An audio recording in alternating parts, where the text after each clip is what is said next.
All right, let's just dive right into this. Have you ever noticed how stories from ancient cultures, cultures that are worlds apart, somehow tell the exact same story? It's one of those things that once you see it, you just can't unsee it. So, today we're going to trace this one incredibly specific story, and you find it everywhere in Sumeria, Greece, India, and, get this, even in the Andes. It's always the same recipe. Divine beings who rebel, they give humanity some kind of forbidden knowledge, they have hybrid kids, and the whole thing ends in a massive, world-destroying flood. So the big question is, how? How is that even possible? Okay, so this is where it gets really wild. We all know the flood story, right? Well, let's start there. On one side, you've got Utnapishtim from the Sumerian Epic of Gilgamesh. We're talking way, way older than the Bible. And on the other, you've got Noah. But it's the little things that are just mind-blowing. It's not just, oh, there was a big flood. No, it's, you get a divine warning. You're told to build a boat, save the animals, you land on a mountain, and then, this is the kicker, you release a raven and a dove. The exact same birds. Come on, that's way too specific to be a coincidence. All right, so to really get to the bottom of this, we've got to go back, way back, to the oldest written stories we have, from ancient Mesopotamia. This seems to be where the original blueprint was first written down. So here's the primordial pattern. Think of this as our checklist, okay? It's a 5-step story that shows up again and again. First, divine beings come down to Earth. Second, they share some kind of forbidden knowledge with humans. Third, they have hybrid children, giants, heroes, that sort of thing. Fourth, all this chaos leads to a massive catastrophe, usually a flood. And fifth, the rebellious divine beings get locked up. Keep those 5 points in your head, because we're going to see them everywhere. Now, if you look at the oldest text we have, like the Sumerian ones, the conflict actually starts in heaven before we humans are even on the scene. You have the main gods, the Anunnaki, and then you have these lesser gods, the Igigi, who are basically doing all the hard work. Well, the Igigi get fed up, and they rebel. The solution the big gods come up with? Hey, let's create humans to do the work. So right from the very beginning, a rebellion among the gods is what kicks everything off. Okay, so that's the Mesopotamian blueprint. Now, let's see how this exact same pattern pops up thousands of miles away in places that supposedly never, ever talk to each other. And this is where it just gets uncanny. Look at the Greek myths. They're almost a mirror image. The Watchers from the Book of Enoch? They're the Titans in Greece. The forbidden knowledge? For one, it's Azazel. For the other, it's Prometheus giving us fire, technology. The hybrid giants, the Nephilim? Well, the Greeks have their demigods and gigantes.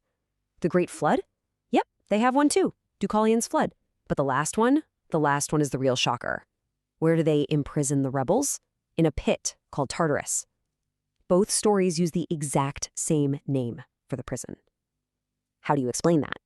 Okay, let's head over to India. Does the Hindu tradition have this same pattern? You bet it does. You have the Asuras, who are these divine beings that rebel against the cosmic order. Sounds a lot like the Watchers, right? And then you have the Gandharvas, these celestial guys who, well, they mate with human women and have these super powerful kids. It's a perfect match for the Nephilim story.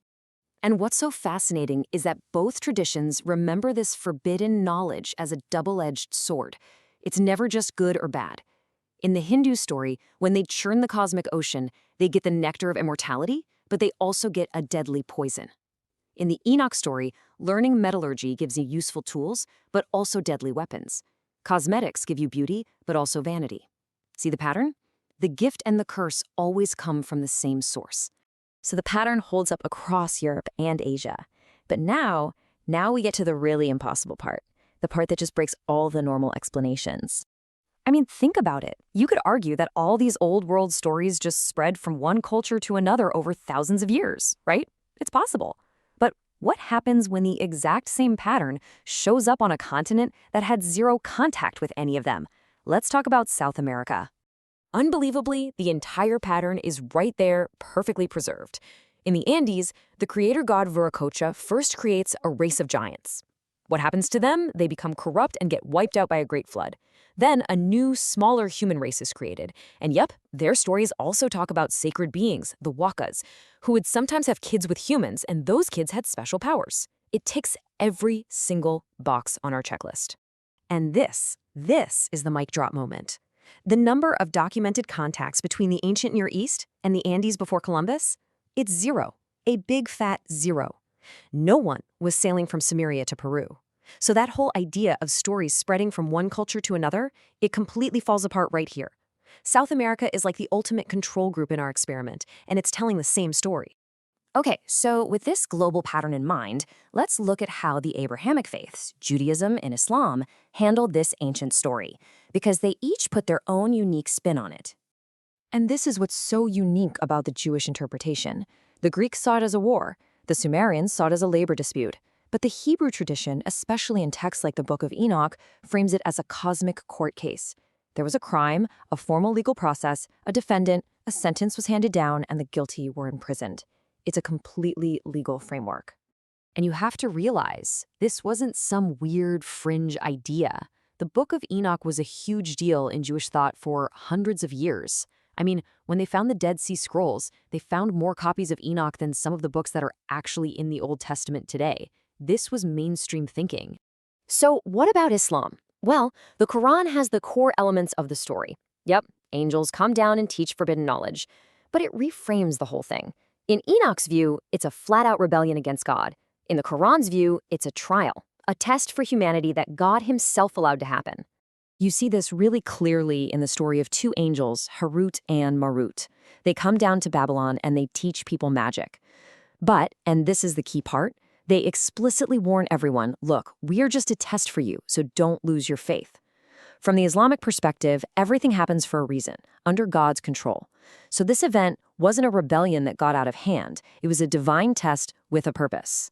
So let's just recap. We have the same specific 5-part story in Mesopotamia, Greece, India, and the Andes. And then we have these really unique legal and theological interpretations from Judaism and Islam. So what in the world is going on? How do we explain this?